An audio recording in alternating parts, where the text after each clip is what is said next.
PB. ಪ್ರಾಣಲಿಂಗ ಸ್ವಾಮೀಜಿಯವರ ನೇತೃತ್ವದಲ್ಲಿ ಪಹಲ್ಗಾಮ್ ಭಯೋತ್ಪಾದಕ ದಾಳಿಯನ್ನು ವಿರೋಧಿಸಿ ಬೊಗಟೆ ಆಲೂರಿನ ಗ್ರಾಮದಲ್ಲಿ ಪ್ರತಿಭಟನೆಯನ್ನು ನಡೆಸಲಾಗಿದೆ. ಮೃತರಿಗೆ ಶ್ರದ್ಧಾಂಜಲಿಯನ್ನು ಸಲ್ಲಿಸಲಾಗಿದ್ದು, ಕಾಶ್ಮೀರದ ಪಹಲ್ಗಾಮ್ನಲ್ಲಿ ಪ್ರವಾಸಿಗರ ಮೇಲೆ ನಡೆದಂತಹ ಕುಕೃತ್ಯವನ್ನು ವಿರೋಧಿಸಿ ದುರ್ಗಾವಾಹಿನಿ ಹಾಗೂ ಸಧರ್ಮ ಚಾರಿಟೇಬಲ್ ಟ್ರಸ್ಟ್ ಪರವಾಗಿ ಬೊಗಟೆ ಆಲೂರಿನ ಗ್ರಾಮದ ದ್ವಾರದಲ್ಲಿ ಪ್ರತಿಭಟನೆಯನ್ನು ನಡೆಸಲಾಗಿದೆ. ದಾಳಿಯಲ್ಲಿ ಮಡಿದವರಿಗೆ 1 ನಿಮಿಷ ಮೌನಾಚರಣೆ ಸಲ್ಲಿಸಿ ಶ್ರದ್ಧಾಂಜಲಿಯನ್ನು ಅರ್ಪಣೆ ಮಾಡಲಾಗಿದ್ದು, ಪಿ.ಬಿ. ಪ್ರಾಣಲಿಂಗ ಸ್ವಾಮೀಜಿ ರಾಷ್ಟ್ರಕ್ಕಾಗಿ ಯುದ್ಧ ಭೂಮಿಗೆ ಹೋಗಬೇಕು, ದಾಳಿಗೆ ಸೇಡು ತೀರಿಸಿಕೊಳ್ಳದೆ ಭಾರತ ಸುಮ್ಮನಿರಬಾರದು, ಇನ್ನು ಭಯೋತ್ಪಾದನೆಯನ್ನು ನಿರ್ಮೂಲನೆ ಮಾಡಬೇಕು, ಶತ್ರುಗಳಿಗೆ ಸೂಕ್ತ ಉತ್ತರ ನೀಡಬೇಕೆಂದು ಮಾಹಿತಿಯನ್ನು ಇದೇ ವೇಳೆ ನೀಡಿದ್ದಾರೆ. ಇನ್ನು ಅಷ್ಟೇ ಅಲ್ಲದೆ ಭಯೋತ್ಪಾದಕರ ಬಗ್ಗೆ ಸಹಾನುಭೂತಿ ಇರಬಾರದು, ಪೀಳಿಗೆಗೆ ನೆನಪಿನಲ್ಲಿ ಉಳಿಯುವ ರೀತಿಯಲ್ಲಿ ಶಿಕ್ಷೆ ನೀಡಬೇಕೆಂದು ಹೇಳಿದವರು, ಸರ್ಕಾರಕ್ಕೆ ಏನಾದರೂ ಅಗತ್ಯವಿದ್ದರೆ ಯುವಕ ಯುವತಿಯರು ದೇಶದ ಜೊತೆಗೆ ಇರುತ್ತಾರೆ ಎಂದು ಈ ಶ್ರೀ ವಿರೂಪಾಕ್ಷಲಿಂಗ ಸಮಾಧಿ ಮಠದ ಪಿ.ಬಿ. ಅವರು ಹೇಳಿದರು. ಪ್ರಾಣಲಿಂಗ ಸ್ವಾಮೀಜಿಯವರು ಹೀಗೆ ಹೇಳಿದ್ದು, ಇನ್ನು ಸಧರ್ಮ ಚಾರಿಟೇಬಲ್ ಟ್ರಸ್ಟ್ ಮತ್ತು ದುರ್ಗಾವಾಹಿನಿಯ ಮುಖ್ಯಸ್ಥೆ ಶ್ವೇತತಾಯಿ ಹಿರೇಮಠ್ ತಮ್ಮ ಅಭಿಪ್ರಾಯಗಳನ್ನು ವ್ಯಕ್ತಪಡಿಸಿದ್ದು ಹೀಗೆ. मध्ये आपल्या हिंदू बांधवांच्यावर जो हल्ला झाला, म्हणजे आपण काय म्हणतो की ते काश्मीरमध्ये घडते, ते पश्चिम बंगालमध्ये घडते, आपल्याकडे काय घडत नाही ही आपली समजूत होती. म्हणजे हिंदूंची समजूत होती. इतर ख्रिश्चन असतील किंवा मुस्लिम समाज त्यांची समजूत नाही आहे, त्यांनी त्यांच्या धर्माबद्दल आणि राष्ट्राबद्दल प्रामाणिक आहे.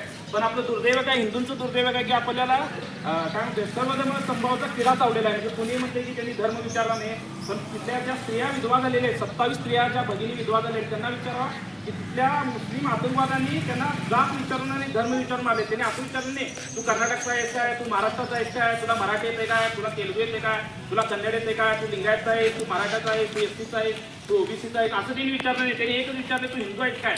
हिंदू असला तर गोळीखाळ घातलेले आहेत. मुस्लिम ज्यावेळी आपल्याकडे भारतीयांच्यावर लक्ष ठेवतो त्यावेळी तू एकच प्रश्न विचारतो की तू धर्माने कुठला आहेस. त्यामुळे आपण धर्म म्हणून पहिला ठेवला पाहिजे. जसा देशातील कुठलाही हिंदू बांधवाच्यावर कुठेही अत्याचार झाला तर आपण सगळेजण संघटित एकत्र येणे ही काळाची गरज आहे. कारण बांधवासाठी एकत्र आलो तर उद्या आमच्यावर कुठला जर आपत्काल आला तर ती लोक एकत्रित येतील. या उद्देशाने आपण एकत्रित यायला पाहिजे.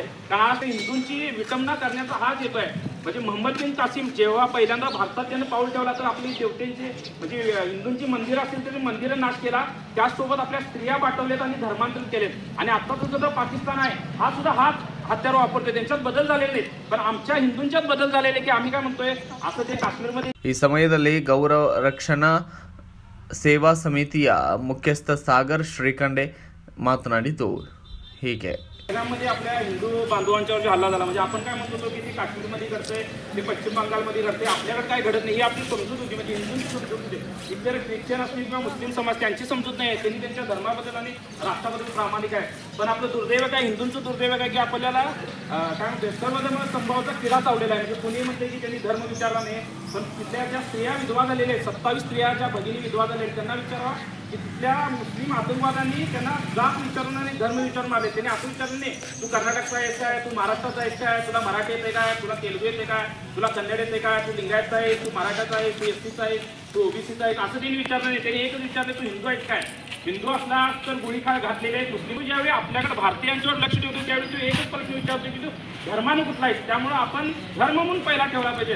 जसा देशातील कुठलाही हिंदू बांधवाच्यावर कुठेही अत्याचार झाला तर आपण सगळेजण संघटित एकत्र येणे ही काळाची गरज आहे. कारण बांधवासाठी एकत्र आलो तर उद्या आमच्यावर कुठला जर आपत्काल आला तर ती लोक एकत्रित येतील. या उद्देशाने आपण एकत्रित यायला पाहिजे. कारण आज हिंदूंची विटंबना करण्याचा हाच येतो आहे. म्हणजे मोहम्मद बिन कासिम जेव्हा पहिल्यांदा भारतात त्याने पाऊल ठेवला तर आपली देवतेंची म्हणजे हिंदूंची मंदिरं असतील तरी मंदिरं नाश केला, त्याचसोबत आपल्या स्त्रिया पाठवलेत आणि धर्मांतरित केलेत. आणि आत्ताचा सुद्धा पाकिस्तान आहे हा सुद्धा हाच हत्यार वापरतोय. त्यांच्यात बदल झालेले नाहीत, पण आमच्या हिंदूंच्यात बदल झालेले की आम्ही काय म्हणतोय असं ते काश्मीरमध्ये विरोधात गेलाय. पण आमची सर्वांची इच्छा आहे की पाकिस्तानाचं भारतात पूर्ण विलीनीकरण करून त्याच्यासोबत युद्ध करून पाकिस्तान पूर्ण आपल्यात विलीनीकरण होऊन देतात. त्याच्यासाठी काय आर्मीला किंवा भारत प्रशासनाला काही तरुणांची मदत पाहिजे असेल तर बजरंग दल, विश्व हिंदू परिषद, राष्ट्रीय संघ त्यावेळेस त्यासोबत स्थानिक जे तरुण विविध मंडळं असतील, विविध संघटना असतील, ह्या सगळ्या तरुणांची ताकद आपण देऊया. आपण मोदींना हे सांगूया की देशाच्या बाहेरचे शत्रू आहेत त्यांचा नायनाट तुम्ही करा, देशाच्या आतल्या शत्रूंना संपवायला आपली तरुणांची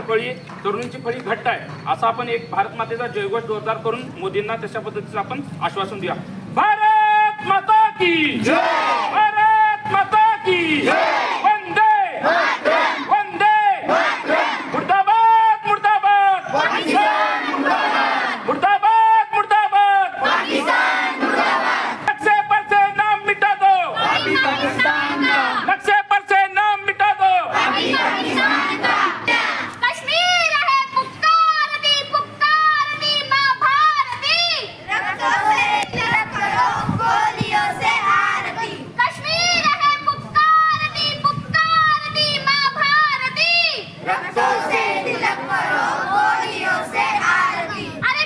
ಸಂದರ್ಭದಲ್ಲಿ ಉದ್ಧವ ರಾವನ್, ಮಾಧುರಿ ಆಲೂರಕರ್, ಸಂಧ್ಯಾ ಗಾಡೇಕರ್, ವೈಶಾಲಿ ಪೋತದಾರ್, ವೈಶಾಲಿ ಕಮಕರ್ ಸೇರಿದಂತೆ ಸಪ್ನಾ ಚೌಗುಲೆ ಮತ್ತು ಇನ್ನಿತರರು ಇದೇ ವೇಳೆ ಭಾಗಿಯಾಗಿದ್ದರು. Bureau report Raju Munde, BV5 news Kannada, Nippani. Thanks for watching. Read, discuss and debate with editor Dr. Yan Prashant Rao. Wanted reporters in print, digital and visual media for Bharat Vaibhav Daily Newspaper, BV News 5 Channel and BV Fast Web News from all the talukas of Karnataka, Goa and Maharashtra. If interested, send your resume to 9019229369.